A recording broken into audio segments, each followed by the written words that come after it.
Student, this is Aishwarya Sharma. हम पढ़ रहे हैं क्लास 7 का विषय गणित और उसमें हमारा टॉपिक चल रहा था बीजीय व्यंजक यानी कि अलजेब्रिक एक्सप्रेशन। उसमें लास्ट क्लास में हमने वैल्यू पुट करना सीखा था। क्या सीखा था? वैल्यू पुट करना यानी कि मान ज्ञात करना।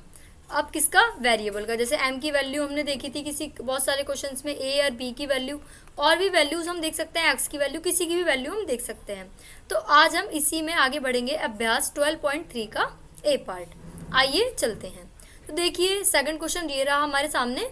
अब सेकंड क्वेश्चन क्या है? यदि p इक्वल टू -2 है तो निम्नलिखित के मान ज्ञात कीजिए। 4p + 7, सेकेंड पार्ट में है -3p² + 4p + 7, and third part हमारे सामने है -2p की 3 -3p² + 4p + 7। ओके, अब देखिए फर्स्ट पार्ट हमारे सामने है, तो फर्स्ट पार्ट में हम क्या करते हैं? फर्स्ट पार्ट देखिए 4p + 7, तो p की वैल्यू क्या है? -2, तो हम क्या करेंगे? 4p + 7, 4 की जगह 4 आएगा, p की जगह क्या रखेंगे? वैल्यू -2, प्लस की जगह प्लस, एंड 7 की जगह 7। 4 की 2 से मल्टीप्लाई करेंगे क्योंकि निगेटिव टर्म है एक, तो इसलिए माइनस में आएगा आंसर -8 + 7। अब फिर से वही प्लस माइनस क्या होता है? माइनस होता है, तो 8 में 7 गया, 1 बचा, और साइन ऑलवेज हम फॉलो करते हैं ग्रेटर डिजिट का, तो -1 इक्वल हमारे पास यहाँ आ गया। ठीक है, तो ये क्वेश्चन हमारा यहाँ कंप्लीट होता है। हम बात करते हैं सेकंड क्वेश्चन की। सेकंड क्वेश्चन में हमारे सामने है -3p² + 4p + 7, 3p² + 4p + 7। तो देखो इस क्वेश्चन को हम सॉल्व करेंगे। 3p² + 4p + 7, तो 3 की जगह 3 आएगा, p की जगह क्या आ जाएगा? -2, प्लस की जगह प्लस, 4 की जगह 4, p की जगह क्या आएगा? फिर से -2, एंड +7। 3 की अब 2 से आप मल्टीप्लाई करेंगे तो -6 हमारे सामने आएगा, और ये स्क्वायर में है, तो सॉरी यहाँ पर पहले हमें क्या करना पड़ेगा? इसको हम रब कर देते हैं, हो गया।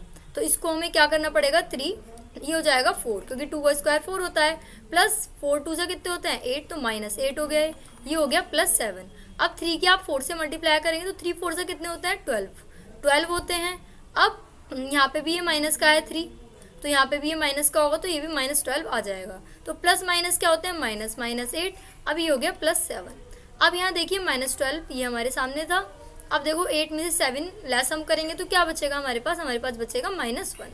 तो माइनस माइनस क्या होता है? प्लस होता है। 12 और 1 30, और sign always follow the greater digit, तो इसलिए साइन आएगा माइनस का, तो -13 ये हमारा आंसर यहाँ पर हुआ। अब हम देखते हैं अपना थर्ड क्वेश्चन। देखिए थर्ड क्वेश्चन में हमारे पास क्या है? -2p की 3 -3p² + 4p + 7। ओके, तो देखो यहाँ मैं क्वेश्चन लिख लेती हूँ। 2p की 3 -3p² + 4p + 7, माइनस की जगह माइनस आएगा, 2 की जगह 2, p की जगह क्या आएगा? -2 की क्यूब, माइनस की जगह -3, फिर p की जगह क्या आएगा? -2 का स्क्वायर, फिर हमारे पास क्या आएगा? 4, एंड p की जगह अगेन -2 वैल्यू पुट कर देंगे, +7 ही हमारे सामने है। अब -2 ये आ गया।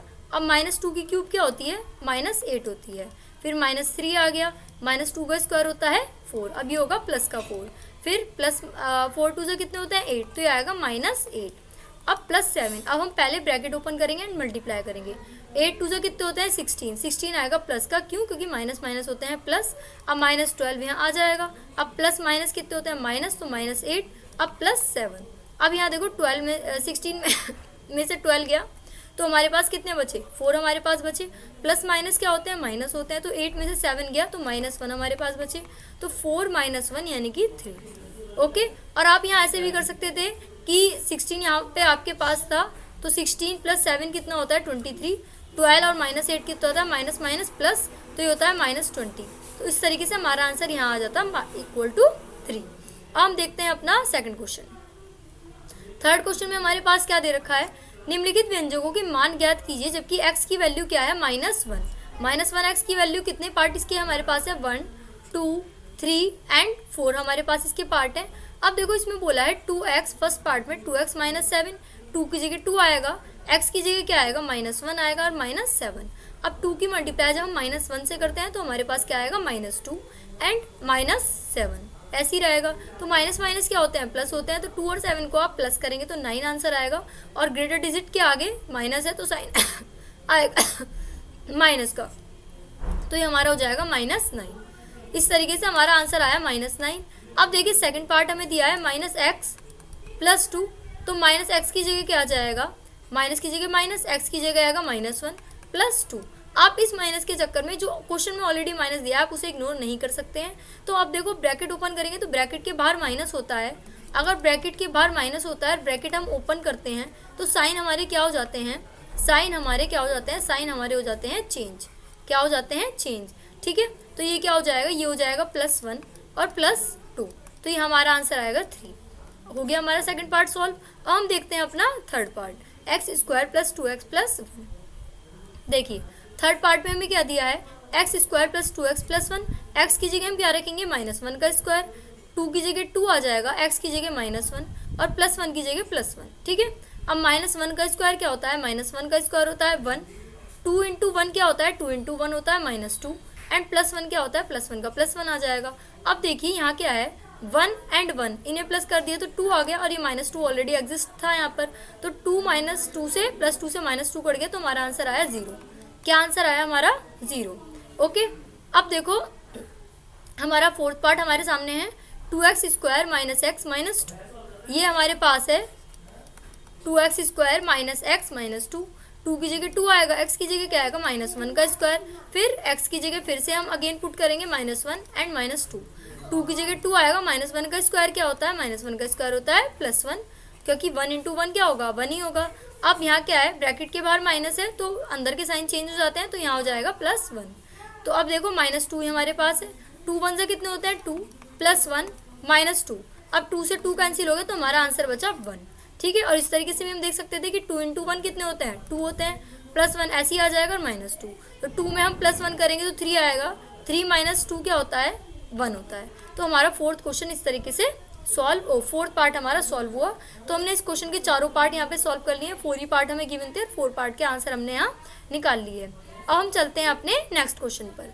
देखिए नेक्स्ट क्वेश्चन हमारे सामने है, नेक्स्ट क्वेश्चन में क्या दिया है, a की वैल्यू अलग दी हुई है, a = 2 है और b की वैल्यू -2 है। तो इसको आप थोड़ा सा देख के करेंगे, क्यों, क्योंकि एक वैल्यू हमारी प्लस में है और एक वैल्यू हमारी माइनस में है। तो निम्नलिखित के मान ज्ञात कीजिए, क्या मान है, first part, second part and third part. First part में दिया है a² + b², सेकंड पार्ट में हमें दिया है a² + ab + b², third part में हमें दिया है a² - b²। तो अब देखो a² + b² हमें फर्स्ट पार्ट में दिया है, तो a की जगह हम क्या रखेंगे, वैल्यू 2, a² + b², a की जगह क्या रखी, वैल्यू हमने 2, 2 का स्क्वायर आ गया, प्लस का प्लस आ गया। अब b की जगह वैल्यू रखेंगे -2, -2 का स्क्वायर आ गया। अब 2 का स्क्वायर क्या होगा, हमारा 4 हो जाएगा। अब -2 हमारे पास है, तो देखो एक बार मैं आपको अलग से भी दिखा देती हूँ, -2 × -2, तो 2 2 से क्या होते हैं, 4 होता है, और माइनस माइनस क्या होता है, प्लस होता है, तो इसलिए हम यहाँ पे डायरेक्ट लिख देते हैं प्लस। ओके, तो 4 और 4 क्या होता है, 8, तो हमारा आंसर आ जाएगा यहाँ पर 8। हम देखेंगे इसका सेकंड पार्ट। सेकंड पार्ट में देखो क्या दिया हुआ है, a² + ab + b²। Okay, a की जगह क्या आएगा, a की जगह हमारा आ जाएगा 2, 2 का स्क्वायर, b की जगह क्या आ जाएगा, a की जगह फिर से अगेन हम 2 रखेंगे वैल्यू, एंड b की जगह रखेंगे -2, प्लस की जगह प्लस, फिर b का स्क्वायर क्या हो जाएगा, -2 का स्क्वायर। अब यहाँ देखो 2 का स्क्वायर क्या होता है भाई, 2 का स्क्वायर होता है 4, फिर प्लस माइनस क्या होते हैं, माइनस, तो यहाँ आ जाएगा -4, फिर अगेन हम सॉल्व करेंगे, प्लस की जगह प्लस, और 2² क्या होता है, 4 होता है। अब यहाँ देखिए 4 प्लस माइनस क्या होता है, -4 एंड +4। अब देखो +4 से -4 कैंसिल, तो आंसर आएगा हमारा 4। क्या आंसर आएगा हमारा, 4। तो इस तरीके से इस पार्ट का आंसर आया हमारा 4, एंड फर्स्ट पार्ट का आंसर आया हमारा 8, और थर्ड पार्ट का आंसर हमारे पास क्या आया, a² - b²। तो a² - b² हमारा आंसर आया, a² - b² हमारा क्वेश्चन है। अब a की जगह हम वैल्यू पुट करेंगे 2, 2 का स्क्वायर हो जाएगा, माइनस की जगह माइनस, और b की जगह हम वैल्यू पुट करेंगे -2, तो ये हो जाएगा -2 का स्क्वायर। तो 2 का स्क्वायर क्या होता है हमारा, 4 होता है, माइनस की जगह माइनस आएगा। अब -2 का स्क्वायर मैंने आपको सॉल्व करके बताया था कि -2 का स्क्वायर होता है -2 × -2, तो 2 2 से क्या होता है, 4 होता है, और माइनस माइनस होता है प्लस। तो देखिए यहाँ क्या आ जाएगा, यहाँ आ जाएगा 4 प्लस का, अब फिर से वही प्लस माइनस क्या होते हैं, माइनस होते हैं, तो 4 से हमारा 4 कैंसिल हो गया, तो हमारा आंसर क्या आया यहाँ पर, 0। क्या आंसर आया, 0। अब हम देखते हैं यहाँ पर फिफ्थ पार्ट। फिफ्थ पार्ट में हमें क्या दिया है, a की वैल्यू 0 है, b की वैल्यू -1 है, तो दिए हुए व्यंजकों के मान ज्ञात कीजिए। क्या था हमारा फिफ्थ क्वेश्चन में, हमें वैल्यू दी हुई है, तो अब देखो कितने पार्ट हैं इसके, first, second, third and fourth. चार पार्ट इसके हमारे पास है 2a प्लस 2b, ये हमारा फर्स्ट पार्ट है। क्या है first part? 2a plus 2b। अब देखो 2 की जगह 2 आएगा, a की जगह क्या आएगा? वैल्यू 0, और प्लस 2 की जगह 2 और b की वैल्यू क्या आएगी? -1। अब किसी भी नंबर की मल्टीप्लाई, एनी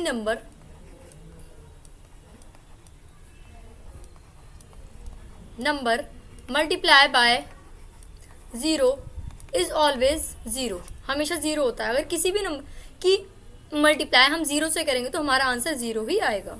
तो 2 की जब हम मल्टीप्लाई करेंगे 0 से तो हमारा आंसर क्या आएगा? 0। प्लस की जगह प्लस, अब 2 की 1 से मल्टीप्लाई करेंगे तो -2 हमारे पास है। अब 0 की जगह 0 आ जाएगा, प्लस माइनस क्या होते हैं? माइनस होते हैं, तो ये आ गया 2। तो हमारा आंसर क्या आ जाएगा? -2। क्या आंसर हमारे पास आया यहाँ? -2। अब देखिए इसका second part, 2a² plus b² plus 1, ये हमारे पास दे रखा है 2a² प्लस b² प्लस 1। 2 की जगह 2 आ गया, a की जगह क्या लिखेंगे हम? a की जगह हम लिखेंगे 0, 0 का स्क्वायर, प्लस b की जगह क्या लिखेंगे? b की जगह लिखेंगे -1, -1 का स्क्वायर प्लस 1। ओके, अब 2 की जगह 2, 0 की स्क्वायर करेंगे तो 0 ही आएगा हमारे पास, प्लस की जगह प्लस आएगा, और 1 का स्क्वायर क्या आ जाएगा? देखो ये रहा, -1 का स्क्वायर है ना, तो -1 मल्टीप्लाई -1, तो 1 × 1 1 होता है, और माइनस माइनस प्लस होता है, तो हमारा आंसर आ जाएगा यहाँ +1। ओके, अब +1 यहाँ दिया हुआ है। अब ब्रैकेट ओपन करते हैं, 2 की 0 में मल्टीप्लाई करेंगे, 0 + 1 एंड +1, तो 1 और 1 क्या होता है? 2 होता है। तो सेकंड पार्ट भी हमारा सॉल्व हुआ और फर्स्ट पार्ट भी हमारा अच्छे से सॉल्व हुआ। आई होप आपको इसलिए अंडरस्टूड, समझ भी आया होगा। अब देखिए थर्ड पार्ट हमारे सामने है, क्या है? 2a² plus 2ab² plus ab, ये है हमारे पास थर्ड पार्ट। अब देखो क्या है, 2a² फिर 2ab² एंड ab, ठीक है। अब हमारे सामने ये पार्ट है 2a² plus 2ab² plus ab। अब देखो 2 की जगह 2 आएगा, a² की जगह फिर से वही 0 पुट करेंगे, b की जगह क्या वैल्यू आएगी? b की वैल्यू आएगी -1। ओके, प्लस की जगह प्लस, फिर 2 की वैल्यू 2, a की वैल्यू 0, और b² क्या हो जाएगा? -1 का स्क्वायर, फिर ये हो जाएगा ab, a की जगह आएगी 0 और b की जगह हमारी वैल्यू आएगी -1। वैसे तो इस क्वेश्चन का आंसर 0 ही आना है, क्यों? क्योंकि देखो यहाँ पे भी मल्टीप्लिकेशन में 0 है, यहाँ भी मल्टीप्लिकेशन में 0 है। कोई कितना भी बड़ा नंबर हो, अगर उसके मल्टीप्लिकेशन में 0 है तो उसकी वैल्यू 0 ही आएगी। फिर भी हम इसको देख लेते हैं, सॉल्व कर लेते हैं। 0 का स्क्वायर 0 होता है, -1 का स्क्वायर -1, फिर प्लस 2, 0 की जगह 0 आती है, -1 क्या हो जाता है? +1 ही हमारा हो जाता है, प्लस 0 की वैल्यू क्या आएगी? -1 आएगा, तो ये क्या हो जाएगा? 0, फिर प्लस की जगह +0, फिर क्या आ जाएगा? +0, तो आंसर हमारा हो जाएगा 0। अब फोर्थ पार्ट हमें दिया है a² plus ab plus 2, a² plus ab plus 2, तो a² की जगह क्या आएगा? 0 का स्क्वायर प्लस 0, b की जगह क्या आएगा? -1, फिर क्या आएगा? +2। अब 0 का स्क्वायर क्या होता है? हमारा 0 ही होता है, प्लस की जगह प्लस, 0 की 1 में मल्टीप्लाई करेंगे तो क्या आएगा? हमारा आ जाएगा 0। ओके, अब प्लस की जगह +2 आ जाएगा, तो 0 की तो कोई वैल्यू ही नहीं है, 2 में 0 ऐड करेंगे तो हमारा आंसर 2 ही आएगा। तो इस तरीके से हमारा फोर्थ पार्ट भी यहाँ पर कंप्लीट हुआ। तो आज हमने कितने क्वेश्चन करे? एक हमने फिफ्थ क्वेश्चन करा जिसके 4th पार्ट थे हमारे पास, फिर 4th क्वेश्चन हमने करा, इसके 3 पार्ट थे हमारे पास, और क्या करा हमने? 3rd क्वेश्चन करा, इसके 4 पार्ट थे, और फिर क्या हुआ? फिर हमने 2nd क्वेश्चन करा, इसके कितने पार्ट थे हमारे पास? 3 पार्ट थे। तो इस तरीके से आज हमने ये 4-5 क्वेश्चन करे हैं और इनकी वैल्यू पुट करना हमने सीखा है कि अलग अलग वैल्यू कैसे पुट करते हैं। So what did we learn today? हमने सीखा कि अगर a की वैल्यू अगर कुछ और दी है और b की वैल्यू कुछ और दी है, सपोज करो, तो दोनों वैल्यू हम एक साथ कैसे पुट कर सकते हैं इक्वेशन में। और हमने क्या सीखा कि a की वैल्यू तो है पॉजिटिव में और b की वैल्यू किस में है? b की वैल्यू नेगेटिव में, तो ऐसे कैसे हम कर सकते हैं पुट। और दूसरी बात मैंने आपको बताया कि जब एक वैल्यू पॉजिटिव में होती है और एक वैल्यू नेगेटिव में होती है तो उसे आपको अच्छे से देख के करना पड़ता है। क्यों? क्योंकि इसमें मिस्टेक होने के चांसेस क्या होते हैं? मिस्टेक होने के चांसेस ज़्यादा होते हैं इसमें। तो अब देखो, और हमने क्या सीखा? हमने देखा कि जैसे कहीं क्वेश्चन दिया हुआ है कि ab का स्क्वायर और प्लस 2ab कुछ भी हमें दिया हुआ है और उसमें अगर 0 है, तो अगर किसी एक की वैल्यू 0 है और 0 से ही हमें किसी की मल्टीप्लाई करनी है, 0 से आप कितने भी नंबर की मल्टीप्लाई कर दो, 4 × 5 × 6 × 7, कितने भी नंबर की मल्टीप्लाई कर दो, तो एंड में अगर वहाँ पर ज़ीरो है, बी मिडिल में, एंड में या फिर स्टार्टिंग में, तो उसकी वैल्यू ज़ीरो ही आएगी। ओके, तो हम मिलते हैं नेक्स्ट क्लास में, तब तक के लिए थैंक यू।